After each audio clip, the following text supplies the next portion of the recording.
Over the past 2 months or so, I've been a little less active on this channel than I have in the past. That's because I was busy getting married, graduating, moving, and starting a new job, all in a very short period of time.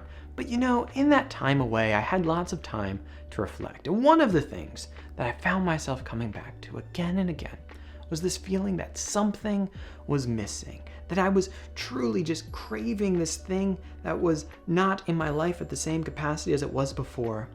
And what that was YouTube controversy. Oh, how I missed the bickering in the comment section, the arguments, the catty fights, and I just felt like I needed to dive back into it, so the best way to do it would be to make a controversial video. Okay, that's not at all what I thought, and that's not a thought that's really ever gone through my head. In fact, those are the worst parts of doing YouTube videos. But what this channel has always been about is about bridging the divides that exist in the church. And so while this video may look like a controversial video by the title, it's actually about promoting healthier dialogue by getting rid of caricatures and retiring what I see as bad arguments. So in this video, we're going to look at 5 bad arguments for Catholicism.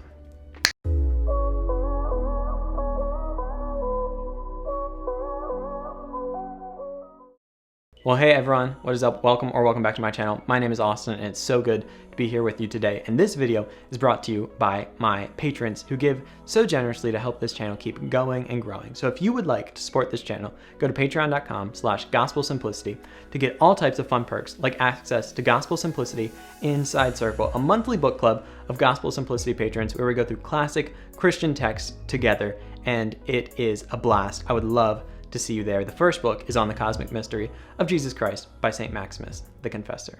And in today's video, as I said, we are going to be looking at 5 bad arguments for Catholicism. Now, this is a video I've been thinking about for a while, but I have been worried that it would be overly controversial, and I don't like my channel being controversial because despite the sarcastic intro, YouTube controversy is not something I enjoy. It's never something that I've sought out, and it's never something I will actively look to be involved in.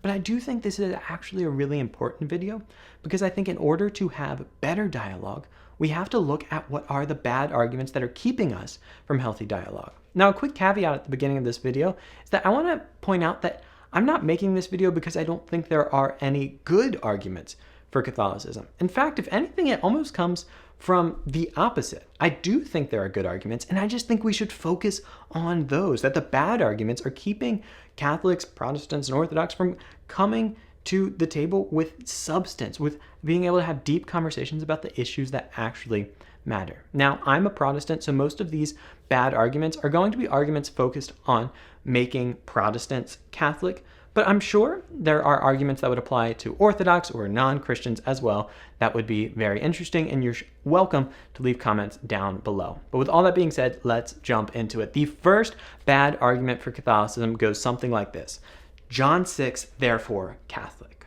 Or maybe slightly more detailed. John 6 is speaking literally about Jesus being present in the Eucharist, therefore you need to be Catholic. Now, why do I see this as a bad argument? Is it because I think John 6 doesn't point to a view of Christ being truly present in the Eucharist? Actually, no, that's not it. I've made a video on that, and you can check that out if you'd like. Is it because I think the Catholic view of the Eucharist is bad? Well, not necessarily that either. The reason I think this is a bad argument is that it attempts to make too big of a jump and overlooks all the incremental steps you would have to take to get to that final point of the argument. In other words, it's missing steps in its premises to conclusion. Just because John 6 could be speaking literally about Christ being present in the Eucharist doesn't mean that you need to become Catholic. Now, it could be positive evidence towards Catholicism because that is part of Catholic claims that Christ is truly present in the Eucharist. But you could also believe that Christ is present in the Eucharist, that John 6 is speaking about that, and not be Catholic. In fact, there are many Christians who do just that. And they're not doing that just in spite of a deep need to become Catholic, but just denying it. But actually because that's what their denominations, that's what their church traditions believe. For instance, you could believe that John 6 is speaking literally about Christ being present in the Eucharist and be Orthodox. Or you could be Lutheran, or you could be Reformed, or Anglican, or any number of Christian traditions. Therefore, to move straight from John 6 to therefore you need to be Catholic simply overlooks way too much, makes too big of a claim, and ultimately, therefore, is not a helpful argument. So, for that reason, I think this argument should either be retired or at the very least nuanced. To say, you know what, John 6 points towards a Catholic view of the Eucharist. It's one that's shared by others, but if you believe it's literal, well, that is a step along the way to maybe accepting some other Catholic claims. If you want to make that argument, I think that's a fine argument, but let's make sure to not lose nuance in making the first argument. The second argument that I think is a bad argument for Catholicism is an argument that I see all the time on YouTube, and it goes something like this. Who founded your church? You see, Luther founded your church, or Calvin founded your church, or Joe Schmo down the street 2 years ago founded your church, but Jesus founded the Catholic Church, and therefore you should be Catholic. Now, what do I see as the problem with this? I think this argument fails on the level of misunderstanding Protestant claims, specifically Protestant ecclesiology, meaning Protestant view of what the church is. You see, when a Protestant looks at Calvin as the founder of the Reformed Church, they're not saying that Calvin founded the entire church, right? That Calvin started a new Christianity. Now, maybe you feel that way, but the Protestant doesn't. So to use that Calvin founded your church and Jesus founded my church is a false dichotomy to a Protestant. Because for many Protestants, they will have a view of the visible and invisible church. That Calvin may have started a new expression or tried to reform the existing church, but he wasn't creating a new church. He was still part of the one holy Catholic and Apostolic Church, and ultimately that church is founded by Jesus. Now, again, you can take issue with this, but have the argument at that level, not the simple kind of pop, trying to be catchy like Jesus first Calvin, because that's not how any Protestant would actually think. Therefore, it's not going to be a convincing argument. Now, this does make another mistake in assuming that Jesus founded the Catholic Church. Now, I'm not saying that's wrong, but what I'm saying is that it smuggles that in as an unproven assertion, right? That's not a conclusion you've come to based on premises you've given or based on arguments that you've supplied, but you're simply saying that Jesus founded the Catholic Church and that someone else founded this. But maybe they don't agree with you. And the argument's going to fail before it starts if you try to smuggle in claims that others are going to see as contentious. So for those reasons, I think this argument should either be retired or, you'll see a trend here, nuanced. The third argument that I think is ultimately a bad argument for Catholicism is one that I hear a whole lot. And that is, who gave you the authority to judge the Catholic Church? And this can be an impactful argument because I think there's a good instinct in Christians to want to promote the virtue of humility. And so when they hear someone saying, who gave you this authority? How arrogant of you? They can cower and think, oh man, am I doing something wrong? But here's why I think this argument is ultimately not a good argument. I think it fails to recognize that there's always going to be some level of personal judgment involved in the act of submission. And second, that submission isn't just an unqualified good. Let's break those down. For the first layer, you're saying, who are you to judge the Catholic Church? Rather, you should just submit to it. Okay, but if I'm going to submit to it, there is going to be a process of reasoning, or at least a choice that I am making based on my personal judgment to submit to that thing or to not submit to it. So even in doing that, there is some level of personal judgment of judging that this is a valid authority that I should therefore submit to. And that gets into the second point, that submitting to authority isn't just this unqualified good. Submitting to authority is only a good thing when there's a valid authority claim being made. All types of people are making authority claims all the time. For instance, do you think that it's an unqualified good as a Catholic to submit to Pope Michael? Or do you think it's an unqualified good to submit to, say, Islam? They're making authority claims. Pope Michael is making authority claims. There's authority claims that abound everywhere. Simply because someone makes an authority claim doesn't mean that it's arrogant to not submit to it. It would only be arrogant to not to submit to the authority if it was an authority that had some God-given authority, some validity to it. And so therefore, to simply say that you must submit while that person might not agree with that authority, or the question of that authority's validity is still up for debate, is ultimately not a helpful argument. Now, I've heard nuances of this argument that have gotten to substantial conversations. You could talk about the witness of the church over the years. You could talk about kind of their group judgment and say, do you want to stand outside of that? Which is something like arguing along from expert authority, which could be a logical fallacy, but doesn't necessarily have to be.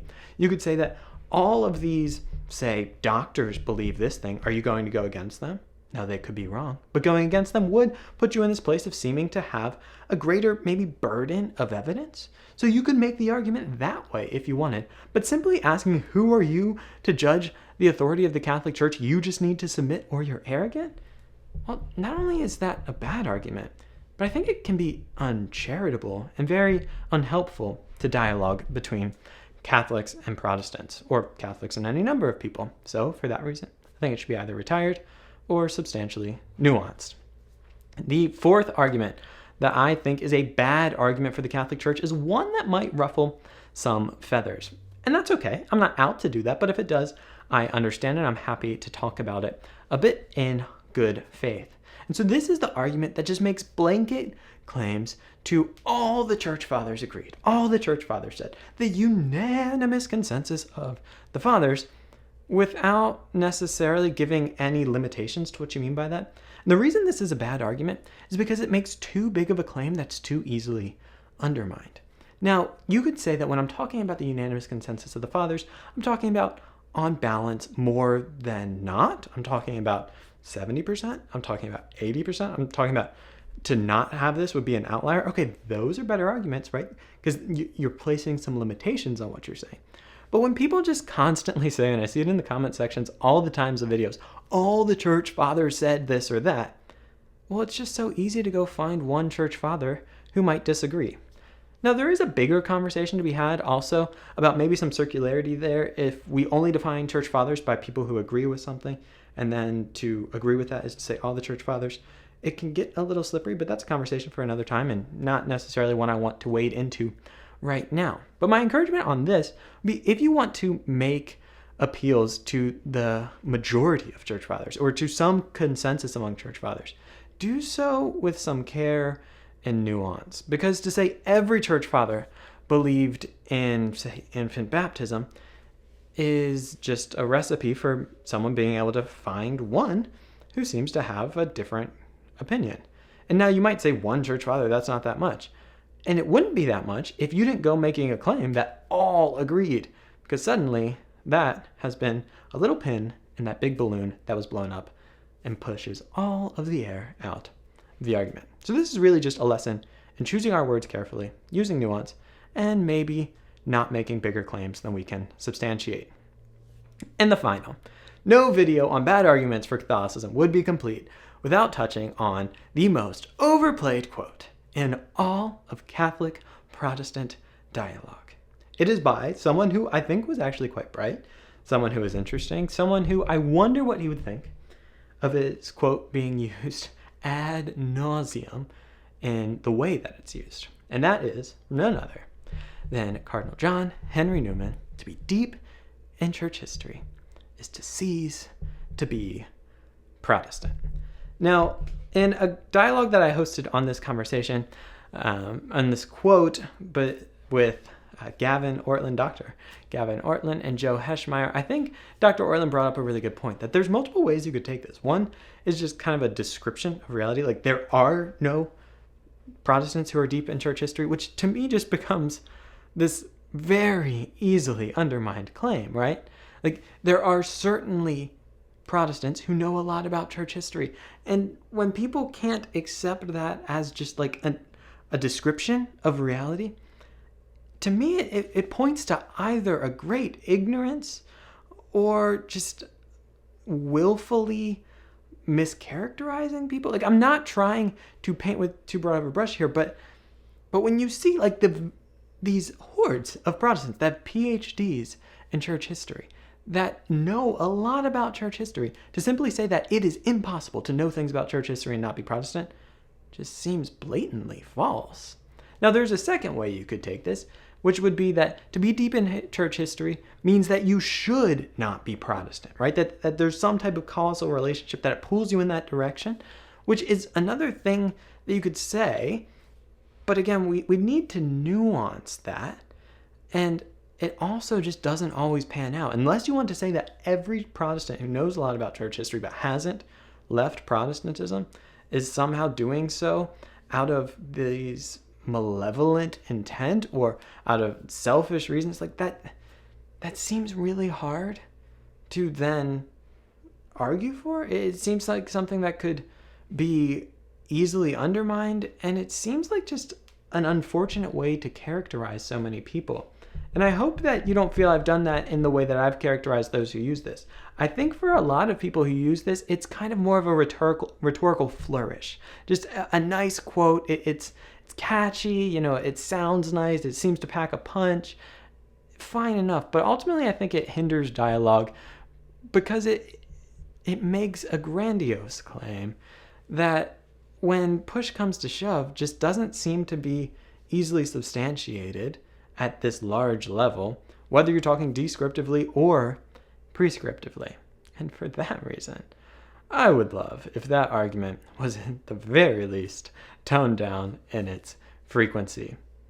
Well, there you have it, folks. These are the 5 bad arguments for Catholicism. Of course, I'm sure there are more bad arguments. You could make any number of bad arguments about any number of things. And once again, to say that there are bad arguments for something doesn't mean that there aren't good arguments for it. In fact, I'll be following up this video with 5 bad arguments that Protestants use against Catholics. And I hope that in seeing that, you will realize that this isn't necessarily about who's right and who's wrong, but it's about coming to the table in good faith, having better dialogues, and moving forward the conversation between Protestants, Catholics, and ultimately to those who are looking on. Sometimes I worry about the state of these ecumenical dialogues, that if I weren't a Christian and I saw the way these Christians bickered with one another, I'd wonder what the point of all of it is. Like, if this is how they treat their own, why would I want to be a part of it? And so while it's easy to forget that that is a dynamic that's going on in the internet, a public forum, I think it's worthwhile for all of us to remember that and to hope that in the way that we engage with one another shows the love of Christ, even when we disagree, or perhaps most when we disagree. Well, as I said, this video is brought to you by my patrons who give so generously to this channel, and it's also brought to you by my sponsor, Faithful Counseling. Faithful Counseling is a Christian counseling organization that exists to help you get the help that you need, and they do so by pairing you with Christian mental health counselors, all of whom are licensed, and they pair you up in under 48 hours. That is absolutely incredible. If you've tried to get therapy through traditional means, you know that you can wait months to get in with a counselor. But with Faithful Counseling, you can get in under 48 hours. You can contact them via video chat, via instant message, via phone calls, all these different ways. They can pair you up with someone so quickly and someone that is tailored to your needs. So I encourage you to check them out at faithfulcounseling.com/gospelsimplicity for 10% off your first month. Use that link specifically, faithfulcounseling.com/gospelsimplicity. I'll put it in the description down below. And I really encourage you that if you are struggling with your mental health, that this isn't something to be ashamed of, but in fact, one of the bravest things you can do is to say, hey, I'm struggling, I need help, and I am going to take that next step. So you can do so today at faithfulcounseling.com/gospelsimplicity. Well, with all that being said, it has been so great being back with you guys. I promise you there will be more interviews soon. There will be more videos of me solo like this and all types of fun things. And again, if you're watching this, be sure to be on the lookout for Gospel Simplicity Inside Circle, a patron-only Gospel Simplicity reading club where we're going to go through classic Christian texts. I am so pumped about it, and I would love to see you there. Anyway, until next time, be on the lookout for more videos and go out and love God and love others, because truly, above all else, that will change the world.